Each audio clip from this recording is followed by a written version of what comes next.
Well hello and welcome back to guys. कैसे आप सभी? आई होप आप सभी बहुत अच्छे होंगे। जैसा मैंने आप लोगों से प्रॉमिस करा था कि 72 से भी ज्यादा कैंडलस्टिक मैं आप लोगों को बेसिक से बताने वाला हूँ और एक ही कैंडलस्टिक की साइकोलॉजी समझेंगे, रिस्क रिवॉर्ड समझेंगे, कहाँ पे स्टॉप लॉस लगाना है, कितना टारगेट बुक करना है।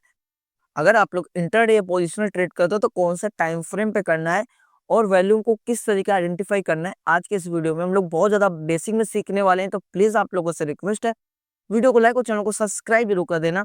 आज जो हमारे पास कैंडल्स होने वाली है वो होने वाली है 3 ब्लैक क्रॉस। उससे पहले मैं आप लोगों से सिंपल बात पूछना चाहता हूँ कि कैंडलस्टिक क्या होती है। जिन लोगों को पता है अच्छी बात है, जिन लोगों को नहीं पता आप लोग ये समझ लेना कि कैंडलस्टिक एक तरीके से मार्केट की भाषा होती है जो हम लोग को समझने में हेल्प करती है कि मार्केट का भी मूड कैसा है। यहाँ से बाइंग आ सकती है, सेलिंग आ सकती है या फिर मार्केट अभी एक ही रेंज में फंसी रहेगी। ये हम लोग को कैंडल्स बताते हैं और कैंडल्स से मिलकर के कई सारे पैटर्न्स भी बनते हैं। आप लोगों ने सुना भी होगा M pattern, W pattern, double top, triple top, M ascending, descending, इन सब चीजों के बारे में आप लोगों ने सुना होगा।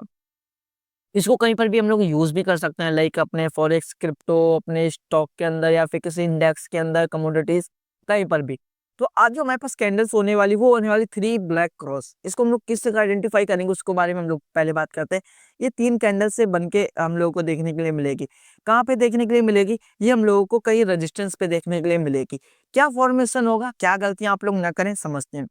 सबसे पहली बात आप लोग ये समझना कि ये जो पहली वाली कैंडल्स का 50% का एरिया है एंड यहाँ पे ये वाली जो सेकंड कैंडल का भी कहीं ना कहीं 50% का एरिया है। ये आप लोग समझ लेना अच्छे से।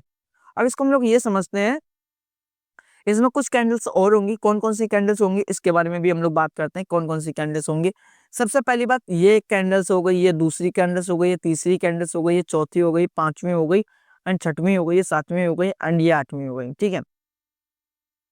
अब हम लोगों ने क्या देखा कि इसमें विक्स नहीं है, इसमें विक्स नहीं है, इसमें विक्स नहीं है। तो जिसमें विक्स नहीं है, क्या वो कैंडल्स खराब है? नहीं, बिल्कुल नहीं।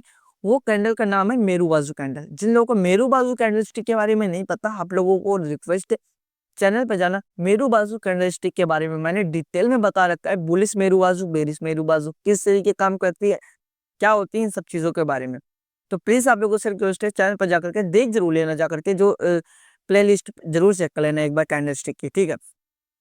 ये हम लोग को कैंडलस्टिक कहीं देखने के लिए मिलेगी। अब इसको एक एग्जाम्पल के थ्रू से समझते हैं जो आप लोगों को बहुत अच्छे से समझ में आएगा कि इसमें क्या क्या चीजें होंगी। सबसे पहली बात, ये हमारे पास एक रेजिस्टेंस का एरिया है, समझ चुके हो आप लोग। ये हमारे पास एक सपोर्ट का एरिया है, ये भी आप लोग समझ रहे होंगे, देखने के लिए आप लोगों को मिल रहा होगा। क्या देखने के लिए मिल रहा है? यहाँ से मार्केट गिरी, इसके बाद में पूरी मार्केट यहाँ से गिरी, यहाँ से आई, इसके बाद में कुछ टाइम तक तो यहाँ पे मार्केट ने टाइम पास करा, इसके बाद में फिर से एक रेजिस्टेंस गई, इसके बाद में फिर से सपोर्ट पे। यहाँ पे एक चीज तो क्लियर हो रही है कि मार्केट बार बार रेजिस्टेंस को टच कर रही है और यहाँ से इतनी रिवर्सल आया, यहाँ से आप लोग देख सकते हो एक वी शेप में। इसको पूरा क्लियर करते हैं चार्ट, फिर हम लोग समझते हैं कि हमारे पास अगर ये वाला और ये वाला एरिया, ये वाला सपोर्ट का, ये वाला रेजिस्टेंस का एरिया, तो मैंने आप लोगों से ये बोला रेजिस्टेंस पे कहीं पे फॉर्मेशन होगा। अगर बीच में कहीं फॉर्मेशन होगा तो इस कैंडल का बिल्कुल भी इंपॉर्टेंस नहीं होगा। आप लोग ये दिमाग पर डाल लेना कि अगर सपोर्ट और रेजिस्टेंस के बीच में कहीं पे कैंडल बन रही है तो वो निरस्त होगी, बेकार होगी। बिल्कुल आप लोग उस पर ध्यान देना। ठीक है।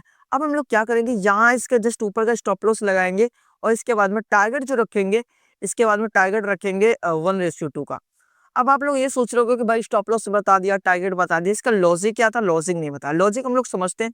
लॉजिक क्या है? ये हमारे पास रेजिस्टेंस का एरिया, यहाँ से हमारी मार्केट बनी, बनने के बाद में इन्वर्टेड हैमर बना, इसके बाद में मार्केट फिर से आई, इसके बाद में क्या देखा कि यहाँ पे कुछ टाइम तक मार्केट कंसोलिडेट कर।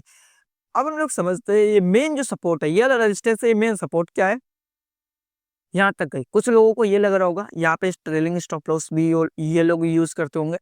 ये इंट्राडे का चार्ट है। यहाँ से कुछ लोगों को लगेगा मार्केट ऊपर जाएगी, लेकिन जैसी पहली वाली कैंडल रेड बैक कैंडल बनेगी तो कुछ बायर्स लोग तो निकल जाएंगे जो कि यहाँ पे ट्रेलिंग स्टॉप लॉस यूज करेंगे। ठीक है। उन लोगों को लगेगा कि भाई रेजिस्टेंस पे मार्केट है, शायद रिवर्स ना मार दे।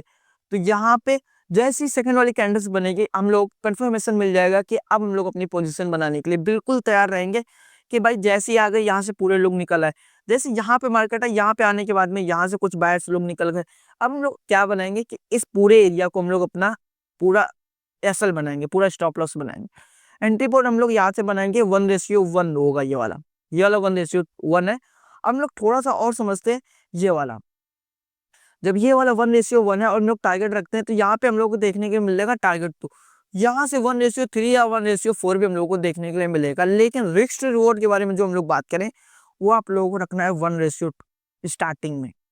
स्टार्टिंग में अगर आप लोग बिगनर हो तो 1:2 रखना, बिकॉज वहाँ पे आप लोगों को जो स्टॉप लॉस होगा वो बिल्कुल छोटा होगा और रिवॉर्ड जो मिलेगा वो 2 मिलेगा, क्योंकि फ्यूचर में आप लोग क्वांटिटी बढ़ा सकते हो। स्टार्टिंग में अगर आप लोग 1:2 रखते हो तो फ्यूचर में आप लोग 1,000, 10,000, 20,000, 50,000 जितना आप लोगों के पास कैपिटल होगा आप लोग उसको उतना कर सकते हो। ठीक है, ये हम लोग समझते हैं और इसके बाद में हम लोग कुछ और एग्जाम्पल के बारे में बात करते हैं। जैसे ये हो गया निफ्टी 50 का, ठीक है, 1 आवर का चार्ट हो गया निफ्टी। एक सेकंड में आप लोग निफ्टी 50 का चार्ट, बैंक निफ्टी का चार्ट है, ठीक है। अब इसको हम लोगों ने क्या देखा कि यहाँ पर भी एक चैनल्स में मार्केट चल रही थी, एक ट्रायंगल में चल रही थी। इसके बाद में रेजिस्टेंस पे मार्केट आई, इसके बाद में फिर से ये यहाँ पे बनाई, इसके बाद में बार बार आ रही है, लेकिन यहाँ पे एसएल कहीं ना कहीं हिट नहीं हो रहा है। इसके बाद में गैप डाउन, इसके बाद में मार्केट फिर से खुली। अब हम लोग कुछ उसके बारे में बात करते हैं, वैल्यूम्स के बारे में कि इसका वैल्यूम किस तरीके काम करेगा। तो इसमें वैल्यूम हम लोग, इसमें भी तो वही सब काम हो रहा है। ये भी एक क्रूड ऑयल का चार्ट है, 1 डे का चार्ट है, तो इसमें भी हम लोगों को देखने के लिए मिल रही है। और इसका जो वैल्यूम होगा वो किस तरीके काम करेगा, पहली वाली कैंडल्स का ऐसा बनेगा एंड सेकंड वाली कैंडल्स का ऐसा बनेगा एंड थर्ड वाली कैंडल्स का। इन मतलब एक ये समझ लेना कि बढ़ते हुए क्रम में हम लोगों को वैल्यूम देखने के लिए मिलेंगे। आई होप आप लोगों को ये सब चीजें समझ में आएंगी। अगर आप लोगों को दिमाग पे इस कैंडलस्टिक से कुछ भी रिलेटेड दिमाग पे आता है या कुछ भी डाउट है तो आप लोग कमेंट कर सकते हैं, मैं आप लोगों को रिप्लाई जरूर करूंगा।